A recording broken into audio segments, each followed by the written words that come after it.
to the 5-second board. The engine notes are already rising. Wait for those red lights to come on. And cue the red lights, they're on, and everybody's ready. Off they go, and who's going to get the best start? It looks like Ross McCar's got the best start there, and he's going to actually dive himself to the inside. That's how good that start was. He's managed to close Doug Cole off. Doug Cole's not been daft and dived to the outside. He's going to follow him through to make sure that no one else can make a move on him, because he kind of got swallowed up at the start last time, didn't he? He did, He's yeah. only lost the one position here, and he needs to make sure he can keep it. Graham Ross is still there in striking distance. He is, and I'm pleased to say everybody safely around Redgate, all the 33 cars heading off down the Crane of Curves, and we can see them on the television screen, but we can't really identify them. There's a difference, and the camera operator is helping us, but by zooming in. But again, everybody's safely down the Crane of Curves, and which is good to see on the first lap of this race. What a start by Ross McCall. It is a fantastic start by Ross, yeah. Because, of course, he was in pole position for that first race and didn't get the start that he was hoping for, now, but he has this time. Doug Cole's under pressure. Is that from Robin Walker, is it? Ross. Or is Graham it Ross? Graham Ross, is it? Sorry, Yeah, yes, it's Graham not Robin Ross. Walker, is it? Robin Walker's further back. Yeah. It's Ross who's putting... Graham Ross is, you know, he's going to be hoping pressure to carry on that great first race. He's glued to the back of Doug Cole, who was delighted with that first race. Ross McCall wasn't too disappointed, but I think he's determined to take this a step further. He's out at front, and he's managed to get some quite significant daylight over the rest at the moment, as they'll come into our eye shot any minute. There he is. Ross McCall is in the lead, number 73. Doug Cole desperately trying to keep Graham Ross behind him. A bit of a gap. Then we've got Gary Wetton. We talked about his fuel starvation issues. You mentioned Robin Walker. He is moving up. The red car there has just managed to probably steal another place before they even get to the corner. Yes, he has. And it's this time it's Adrian Ray who leads the 170s, and again Paul Luthi hasn't had a good first lap, so Paul Luthi is down in 9th place and 1, 2, 3, 4th in class. So Paul's got to work his way back up through the field. He loves the challenge, doesn't he? Old Luthi. So it's Ray Roberts, Rogerson at the moment, the first three, and then it's Turnbull, Spencer. It's a rerun, I think, of the last race. Ross McCar's lead has just evaporated because there's three of them absolutely joined together as they head up into the right-hander of McLean's. Doug Cole, I wouldn't call it quite having a challenge, but he sure as heck was making sure his presence was known, and Ross McCar is going to feel the two of them just breathing down his neck. Gary Wetton's got the grandstand seat of these three joined together as they exit Coppice, basically equidistant, and that's as in nothing between them. That's the equidistant that we've got there. The three of them absolutely joined together. It is still Ross McCar that's holding on to it as we wait to see him coming back into our eyesight. It is just about somehow. He's gone in a bit deep there, and is it going to enable Doug Cole? Not quite. Doug Cole took probably the fastest line through there that has left him really joined on there, but Graham Ross not quite able to do anything about it. I'm going to keep going for a second, Paul, because looking towards the outside is Doug Cole. He's going to try that outside. Is that going to enable Ross through? Somehow their status quo as they go through there. Yeah, now there was a shake-up amongst the 170s in the gravel, but that's put Rogerson through into the leading class from Roberts and Paul Luthi. So look at the purple. Look at the purple on there. Walker, you said about Robin Walker on the opening lap, didn't you? The number 77, the red car, has just gone fastest lap of the race. So that's a car that spun off in that first race into the gravel and had to work hard. He's trying to get the job done an awful lot sooner here, isn't he? Yeah, it was number 56, Ray, that lost out there. It was Adrian Ray who lost out in all that kerfuffle. So he was leading the class, and now he's 5th in class. I think there's just been a change a little bit further back. I can't quite tell who that is that has just made a bit of a switch. That might be. Is it Roberts possibly got past Rogerson? I'm not sure. We'll have to wait and see. I think he may have done, you know. Or if he didn't, it's been retaken. That covers my bets. I can't be wrong now, see. So we wait for Ross McCar. Is he still going to be in the lead? It is the white car that's there, just about from the dark blue car of Doug Cole. But look at this. It's just basically a cigarette paper. Other bad habits are available between the three of them. They're so close. Doug Cole's being forced to go to the outside because Ross McCar's making sure he's keeping that inside line. But that looks pretty good by Doug Cole. Is he going to stay around the corner? He is. He's still alongside her all the way around that corner. But he needs to be aware that Graham Ross could now have a little snifter up up the inside as they head in, and it is. It's Graham Ross is now challenging for that second place. Damned if you do, damned if you don't, really, in this race, isn't it? And it looks like Doug Cole could find himself down into third position as we try to look on these. Like you said, Paul, it's a bit difficult to see on this screen, isn't it? Yeah, you were right about Rogerson and Roberts. In fact, Lutey's splitting them now. It's Rogerson leading the 170 class from Lutey and Roberts and Ray. That's more of a change then. Who was leading that class? Well, it was Roberts. No, it was. Was it? Okay, so it's massive changes. Yeah, so somehow Doug Cole's got himself back up into second overall. I could have sworn that Graham Ross had done it as they went through Old Hairpin, but by the time they came back into our view heading up, look at the challenge going through McLean's at the moment. Is that for the 170s? That is the gang of 170s, isn't it? And in fact, it's Walker against Wetton, and then it's the 170s coming through now. They're coming through Coppice now. Yeah, that was the ones I was talking about. That group, and it's Lutey, I think, trying to get the lead in that class. It is. Well, look at this. Robin Walker's got up to fourth place. That's well done. I mean, he's fought hard for that one. These three are just taking a breather by the looks of it for a second. Robin Walker's going to make sure they can't breathe for too long. It's not Lutey who leads as they come across the line. It's Rogerson that leads. It's Rogerson, Lutey, Jack Roberts, and Ray. Well, Burgess is amongst them, but he's at 190. He is. So why is he so far down, Pete? Yeah, not a great second flying lap in the qualifying, presumably. As we cast our eyes off into the distance, up towards the Swans curve, rising up into McLean's, we're going to see that lead battle of three cars, soon probably to be four, coming into our eye shot any second now. There they are. It's the front two that are the ones that have joined battle, with Graham Ross taking a grandstand view at the moment. But a bit of smoke coming off the 90. That's going to blow up very shortly. Pull off. Was that Joe Cruttenden, I think that was?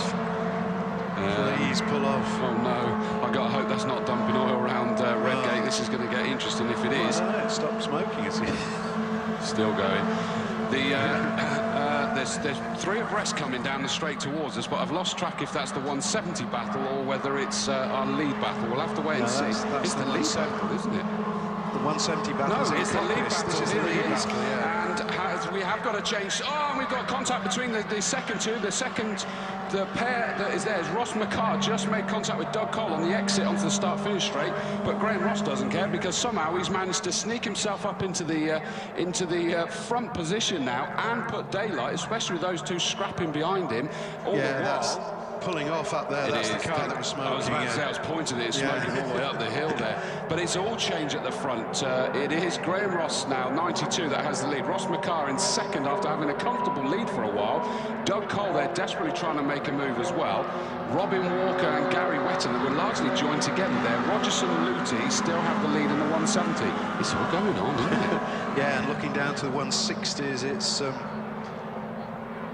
Doug Cole's made a move up into second. It has changed for second. Doug Cole, 99, has now got ahead of Ross McCarr. So Ross McCarr, did he go a little bit too hot in the opening laps of this race, maybe? Possibly did. Maybe he's giving his tyres a chance to recover, but Robin Walker's closing on them. Robin having his best race for a long time, I would say. And Robin Walker is... Oh, look at the 170s. The 170s.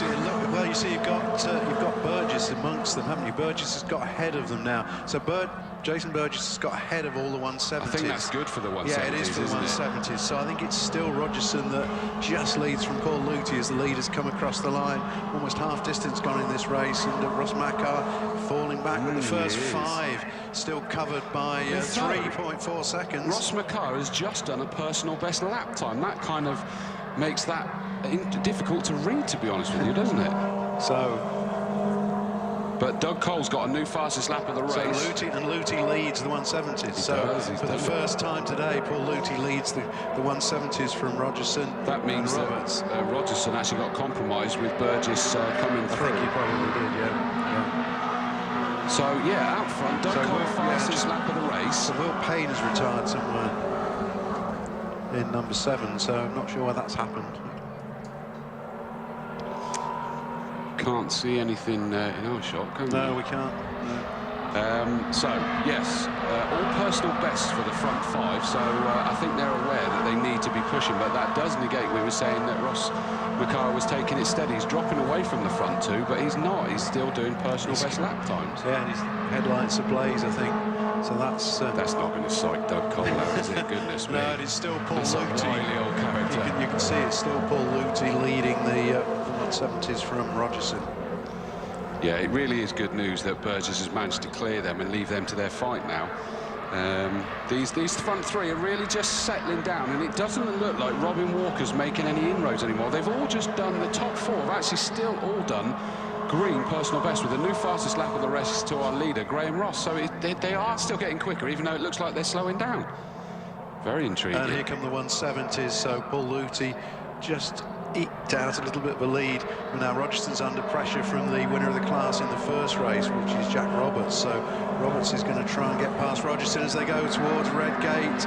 He's very, very close, looking right in the tailgate, but can't quite do it at this point. So he's going to be thinking, how is he going to get past? And then will he be able to get past Paul Luty to take a double win, which is what he'd be looking for. So 9.5 minutes left to go. Just trying to see, do you see Eastman still going around? Yeah, he's still going around, yes, he's still going around. There he is. He's just here, yeah. Goodness me. Everything, all his race over was flapping in the wind there as you see him going through. But the leaders are already making their way down towards us as the 170 battle has exited McLean's already, and it's definitely Luty's managed to scamper. He has scampered away a bit, and it's the battle now between Rogerson and Roberts. Well, back marker was going to get right in the way there of Ross McCart, but he bossed that corner. He now Gary Wetton is caught right back up on Robin Walker. Look, Walker got past Wetton, but Wetton looks like he's lining up Walker as they go down to Redgate. Both brake at about the same time. There's a back marker in the way, and Robin Walker uses, and he gets a much better run out of Redgate than Gary Wetton. Look at that. Quite impressive, isn't that? The big challenge, whilst Paul Luty in the number 16 on the yellow and black car of these 170s has managed to get some clear air between himself and the rest. And Ray is Rogerson is still sat there in second, but he's now under pressure from Roberts. Oh, so close. There's contact there, I think. Ray tried to go down the inside there, because Ray, of course, was on pole for this in class for this race. And that was a very late bear. That was a very late worked out it wasn't going to work. Yeah. Wowzers. So big moment by Ray trying to go down the inside of Roberts. But yeah, that's interesting, because it looked like Roberts was the one putting pressure on Rogerson as they came into our sight, and then suddenly Ray changed. Yeah, that's right. Yeah. Ray put him under pressure. So the leaders are already making their way down towards us as that 170 battle is just making its way around McLean. Look at that gaggle behind them. That's the next gaggle in the 170s. I was about to mention that. There's all sorts of people in that one. This is settled down at the front. That's Firth, Byrne, Hood, Jackson, Piccone, and various others fighting down there. That's a dodgy sounding firm of solicitors if ever I've heard one. But the real batter towards the front is for 4th and 5th there with Walker and Wetton. You called it that Wetton had closed in there. It's not quite a full-on battle, but it's mighty, mighty close. This is so mighty close. Luty's broken away, as you said, but behind him it's now Jack Roberts is going to go and is going to try and get past Rogerson. Look, and Ray is thinking, I'm going to go inside again. Ray tries to go inside. Does he make it? No. But it's as you were, isn't it? No place changes, but couldn't be closer between those three. This is our new style of commentating. We just hold our breath when we're seeing that happening. Somebody retiring, yes. Number 23 is coming and retired. 23. Somebody help me out. Savage, Paul Savage, isn't it? He's coming to retire, so I'm thinking a problem for Paul Savage. So we have 6.25 minutes left in this battle that, frankly, I'd rather wasn't going to end. It looks like Ray has managed to get past one of the 170s. Who's he got past? He's got past Roberts, hasn't he? So it's now Luty from Rogerson, from Ray from Roberts in the 170 battle. Gary Wetton's got back past Robin Walker, so Gary Wetton moves up to 4th place ahead of Robin Walker. And there's a battle of back markers going on just in front of Doug Cole. That's not what he's going to want to see. But a new fastest lap of the race there from Ross, Graham Ross, as he tries to cement his. And he must have had to encounter the back markers on that one whilst he put in a new fastest lap of the race. So they're still pushing. So Ray is it's sandwiched between these two now. So it's Rogerson, then it's Ray, and then it's Jack Roberts, the winner of the class in the first race. Look at this gap now, absolutely fantastic. Ollie Hood glued to the back of, well, everyone else, really. Yeah, Gianni Piccone, I think, isn't it? He's glued to the back of. So Gianni getting to grips with the 170. Oh, there's a bit of contact there, I think. Just a little bit of a contact as they go into Redgate. It's amazing, we're sort of still glued to everything that's happening here, and the leaders are already exited Coppice and heading down towards us here with 5 minutes exactly on the clock as they come down towards us for what will be the 11th time. Last time round, Graham Ross put in a new fastest lap of the race. It was a personal best for Doug Cole.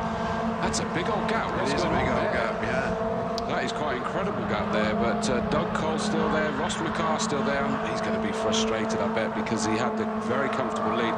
Gary Wetton may be in that 4th position, but look at this. Robin Walker's trying again, but he's going to be forced towards the outside. There's going to be a back marker there that is going to help one compromise the other. Which way round is it going to be?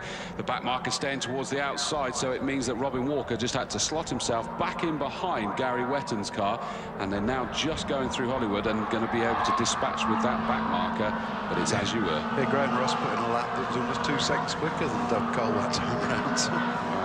So Luty, Rogerson, it's got a bit spread out. Ray's got past Ray and Roberts side by side as they head down towards Redgate. Ray's got the inside line this time. Ray hangs on. I don't think Roberts is going to. No, he's not going to get past going around there. I don't think. Lost track of where the leaders are again now. Are they already gone up round McLean's?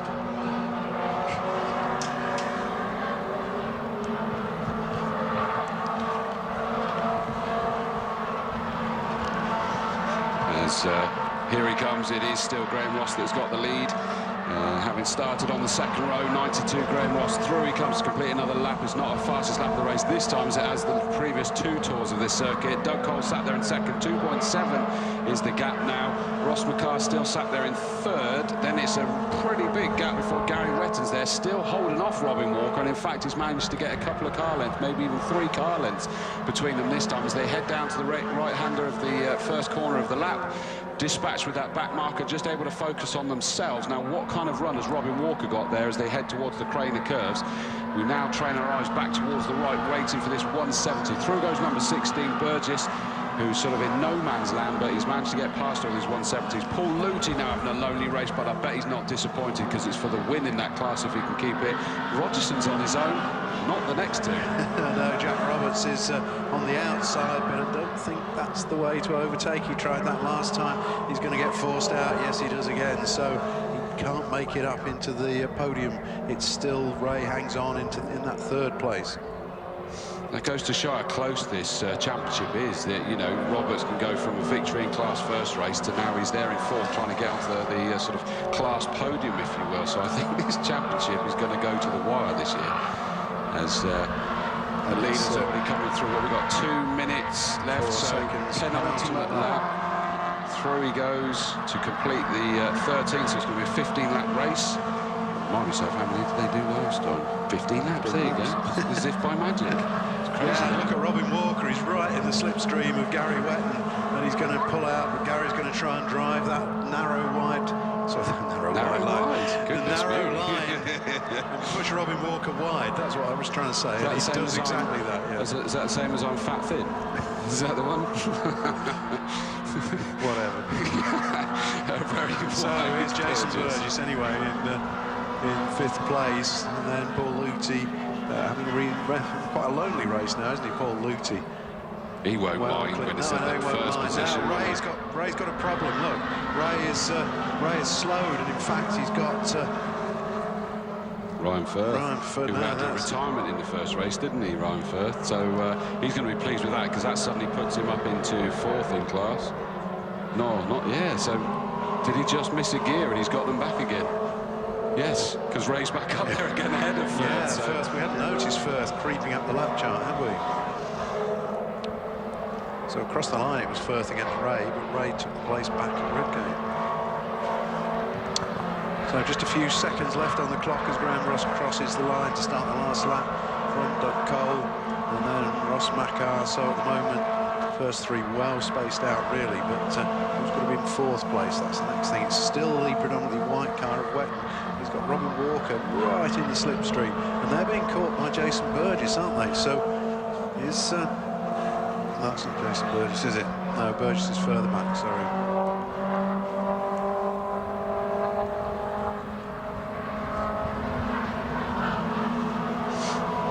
This is Burgess coming now, so yeah, he's not going to capture the leaders.